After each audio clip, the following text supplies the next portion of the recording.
ছাত্রছাত্রীরা তোমরা কেমন আছো? আশা করি তোমরা সবাই ভালো আছো। তোমরা সবাই ভালো থাকবে। ভিডিওটা শুরু করার আগে তোমাদেরকে বলি, তোমরা যারা এই চ্যানেলে নতুন আছো তারা অবশ্যই ভিডিওটিকে সাবস্ক্রাইব করবে। ভিডিওটি ভালো লাগলে তোমরা অবশ্যই সকলকে শেয়ার করবে। ল্যাংস্টন হিউজ 1902 সালে জন্মগ্রহণ করেন এবং 1967 সালে মারা যান। বিংশ শতকের 20 দশকে মার্কিন যুক্তরাষ্ট্রের হার্লেম রেনেসাঁসের অন্যতম নেতা হিসেবে সমধিক পরিচিত। তিনি একাধারে কবি, ঔপন্যাসিক, নাট্যকার এবং সমাজকর্মী ছিলেন। তার প্রথম কাব্যগ্রন্থের নাম দ্য উইভি ব্লুজ। তার রচিত অন্যান্য বই মেল বোন, জেরিকো, জিম ক্রো প্রভৃতি। কাব্যস্রষ্টা হিসেবে তিনি বহু পুরস্কারে সম্মানিত হয়েছিলেন। একের এক প্রশ্ন, ল্যাংস্টন হিউজের প্রথম কাব্যগ্রন্থের নাম কি? উত্তর, ল্যাংস্টন হিউজের প্রথম কাব্যগ্রন্থের নাম হল দ্য উইভি ব্লুজ। একের দুই প্রশ্ন, তিনি কোন দেশের রেনেসাঁসের অন্যতম নেতা হিসেবে পরিচিত? উত্তর, তিনি মার্কিন যুক্তরাষ্ট্রের হার্লেম রেনেসাঁসের অন্যতম নেতা হিসেবে সমধিক পরিচিত। 2 নম্বরের প্রশ্ন, নিচের প্রশ্নগুলির উত্তর নিজের ভাষায় লেখো। 2-এর 1 প্রশ্নে কি বলেছে, স্বাধীনতা বলতে কি বোঝো? কি বিষয়ে মানুষের স্বাধীনতা প্রয়োজন বলে তুমি মনে করো? উত্তর, স্বাধীনতা শব্দের অর্থ নিজের অধীনতা বা নিজের অধীনে থাকা। নিজের ক্ষমতায় নিজের পায়ে দাঁড়ানো, নিজের ইচ্ছেমতো জীবনকে পরিচালনা করা। ব্যক্তির স্বাতন্ত্র্য ও স্বাচ্ছন্দ্য বজায় রেখে বেঁচে থাকাই স্বাধীনতা। মানুষের নানা বিষয়েই স্বাধীনতা প্রয়োজন, যেমন কথা বলার স্বাধীনতা, শিক্ষা লাভের স্বাধীনতা, সৎ পথে উপার্জন করার স্বাধীনতা, দেশের সর্বত্র চলাফেরা করা ও বসবাসের স্বাধীনতা, মত প্রকাশের স্বাধীনতা, নিজের ইচ্ছেমতো সংস্কৃতি পালনের স্বাধীনতা, ধর্মীয় স্বাধীনতা প্রভৃতি। এছাড়া মৌলিক চাহিদার ব্যাপারেও যেমন অন্ন, বস্ত্র, বাসস্থান ইত্যাদি বিষয়ে মানুষের স্বাধীনতা থাকা প্রয়োজন। 2-এর 2 প্রশ্নে কি বলেছে, মানুষ পরাধীন হয় কখন?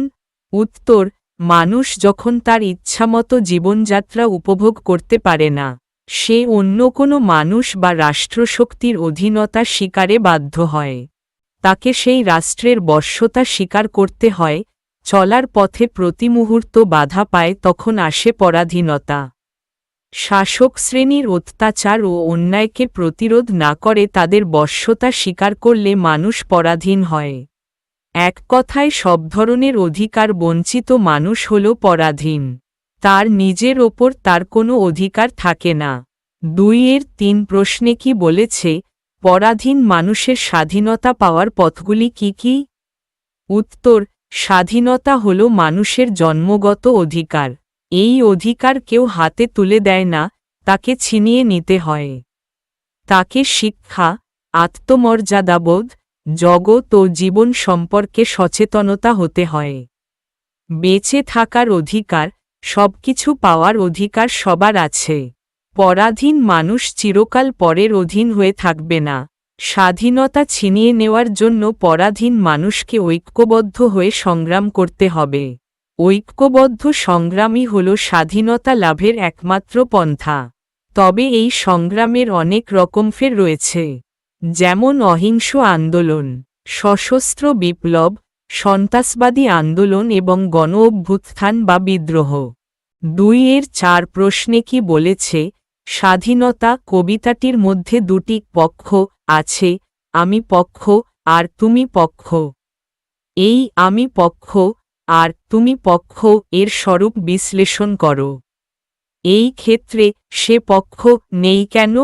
উত্তর, ল্যাংস্টন হিউজ রচিত স্বাধীনতা কবিতায় স্পষ্টভাবে 2টি পক্ষের উল্লেখ রয়েছে। একদল শোষণ করে আর অন্য দল শোষিত হয়। এখানে আমি পক্ষ হল পরাধীন মানুষ যারা প্রতিদিন শোষিত ও অত্যাচারিত হয়ে চলেছে, লেখক নিজেও তাই। তুমি পক্ষ হল শোষক সাম্রাজ্যবাদী শাসক শ্রেণী যারা মানুষকে পরাধীন করে রেখেছে। সে পক্ষ এখানে নেই, কারণ সমাজে দুটি প্রধান শ্রেণী, শাসক ও শাসিত। স্বাধীনতা আছে অথচ নেই, সেটাকে নিজের মতো করে অর্জন করতে হবে, তাই কবিতায় সে পক্ষ নেই। 2-5 প্রশ্নে কি বলেছে? সময়ে সবই হবে। কাল একটা নূতন দিন। কবিতার মধ্যে উদ্ধৃতিচিহ্নের ভিতরে থাকা কথাটি কার, কাদের কথা বলে তোমার মনে হয়? তারা এ ধরনের কথা বলেন কেন? উত্তর, মার্কিন কবি ল্যাংস্টন হিউজের স্বাধীনতা কবিতা থেকে নেওয়া উদ্ধৃতিচিহ্নের ভিতরে থাকা কথাটি প্রাচীনপন্থী মানুষদের বলে মনে হয়। এরা সাময়িক নিরাপত্তার কথা ভেবে শাসকের অত্যাচারের প্রতিবাদ করেন না, অথচ আশা নিয়ে বাঁচেন। এদের দিন চলে গেলেই হয়। সাময়িক সুখকেই এরা বড় মনে করে।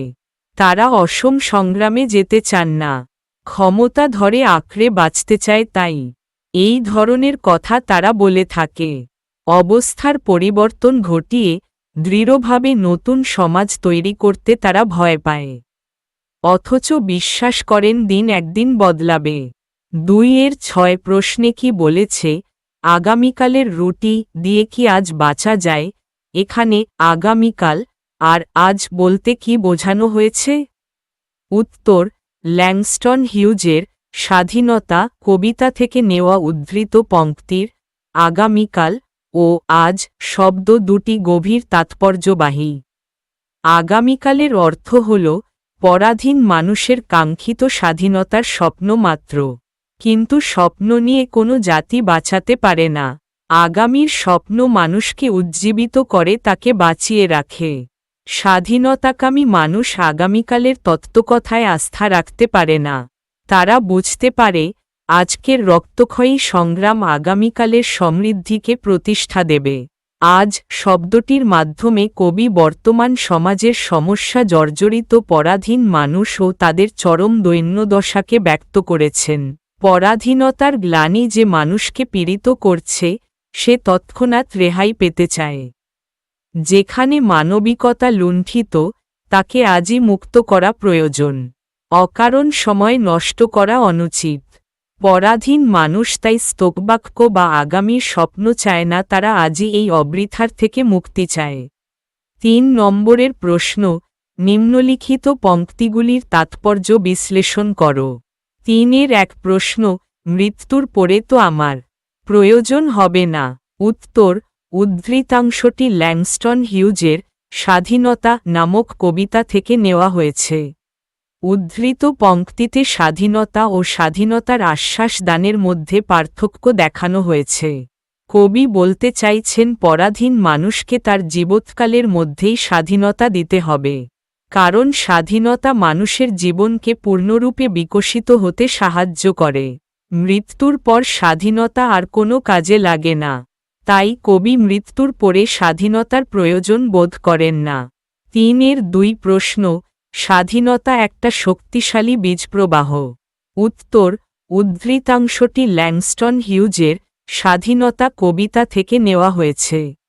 স্বাধীনতা প্রতিটি মানুষের জন্মগত অধিকার।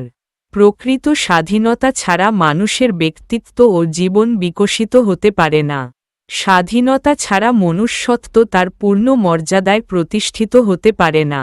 স্বাধীনতা শক্তির এক এমন প্রবাহ, যে প্রবাহ মানুষকে এক প্রজন্ম থেকে অপর প্রজন্মে উত্তীর্ণ হতে সাহায্য করে। এই শক্তি মানুষকে অতীত থেকে বর্তমান হয়ে ভবিষ্যতের পথে বয়ে নিয়ে চলে। উদ্ধৃত অংশে কবি এ কথাই বলতে চেয়েছেন।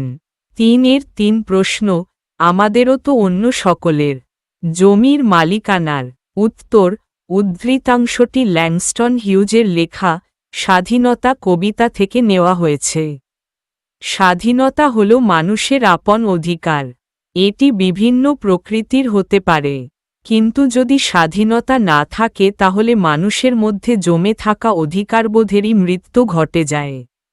কবি সমঝোতা করে নয়, অধিকার অর্জন করে নিতে চান। তিনি সকলের মতো স্বাধীনতার অধিকার চান, যা তাকে দু পায়ে শক্ত হয়ে দাঁড়াতে সাহায্য করবে। তিনি চান সেই ভূমি যা হবে তার একান্ত আপন। তাই দুর্বল মানুষেরও নিজের পায়ে দাঁড়াবার, জমির মালিক হবার অধিকার রয়েছে। কিছু মানুষ নানাভাবে অধিকাংশ মানুষকে পরাধীন করে রেখেছে। সেই শ্রেণীবৈষম্যের কথাই কবি এখানে বলেছেন। 3-4 প্রশ্ন, স্বাধীনতা আমার প্রয়োজন, তোমার যেমন? উত্তর, ল্যাংস্টন হিউজের স্বাধীনতা কবিতা থেকে পংক্তিটি উদ্ধৃত হয়েছে।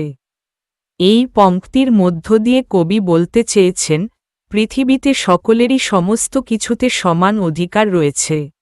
বিশেষ এক শ্রেণীর মানুষ সুখভোগ করবে, অন্যের ওপর প্রভুত্ব বিস্তার করবে, তা হতে পারে না। সেজন্য সেই সব মানুষের সব কিছুতে স্বাধীনতা বা অধিকারের প্রয়োজনীয়তাকে গুরুত্ব দিয়ে কবি নিজেদের স্বাধীনতার প্রয়োজনকে সমানভাবে তাৎপর্যমণ্ডিত করে তুলেছেন। 4 নম্বরের প্রশ্ন, নিচের প্রতিটি শব্দের ব্যাসবাক্য সহ সমাস নির্ণয় করো। স্বাধীনতা, 2 কাঠা, আগামীকাল, বীজপ্রবাহ। উত্তর, স্বাধীনতা, স এর অধীনতা, এটা হবে সম্বন্ধ তৎপুরুষ সমাস। 2 কাঠা, 2 কাঠার সমাহার, এটা হবে দ্বিগু সমাস। আগামীকাল, আগামী যে কাল, এটা হবে সাধারণ কর্মধারয় সমাস। বীজপ্রবাহ, বীজ রূপ প্রবাহ, এটা হবে রূপক কর্মধারয় সমাস। 5 নম্বরের প্রশ্ন, স্বাধীনতা নিয়ে লেখা আরও 2টো কবিতার উল্লেখ করো এবং এই কবিতার সঙ্গে তাদের তুলনামূলক আলোচনা করো। উত্তর, স্বাধীনতা নিয়ে লেখা আরও 2টি কবিতা হল কবি মুকুন্দ দাসের করমের যুগ এসেছে এবং রঙ্গলাল বন্দ্যোপাধ্যায়ের স্বাধীনতা। স্বাধীনতা কবিতার সঙ্গে বাকি 2টি স্বাধীনতা বিষয়ক কবিতার মধ্যে কিছু পার্থক্য থাকলেও সাদৃশ্যই বেশি আছে। করমের যুগ এসেছে তে আছে কেউ বসে নেই, সকলেই স্বাধীনতার জন্য জেগে উঠেছে। সকলের কণ্ঠে একই উচ্চারণ, ধনী, মানি, দুঃখী, দিন সকলেই সমান, কেউই ছোট নয়। রঙ্গলাল বন্দ্যোপাধ্যায়ের স্বাধীনতা কবিতায় আছে স্বাধীনতা ছাড়া কেউ বাঁচতে চায় না, দাসত্বের শিকল কেউ পায়ে পড়তে চায় না। দীর্ঘকাল দাসত্ব মানে নরক যন্ত্রণা ভোগ করা। একদিনের জন্যও যদি স্বাধীনতা পাওয়া যায় তবে তা স্বর্গসুখের সমান। সবশেষে বলা যায়, ল্যাংস্টন হিউজের কবিতা বিদেশের, আর মুকুন্দ দাস ও রঙ্গলাল বন্দ্যোপাধ্যায়ের কবিতা এই ভারতের। এই পার্থক্য ছাড়া মূল বক্তব্য সকলেরই প্রায় এক, পরাধীনতা থেকে মুক্তিলাভ।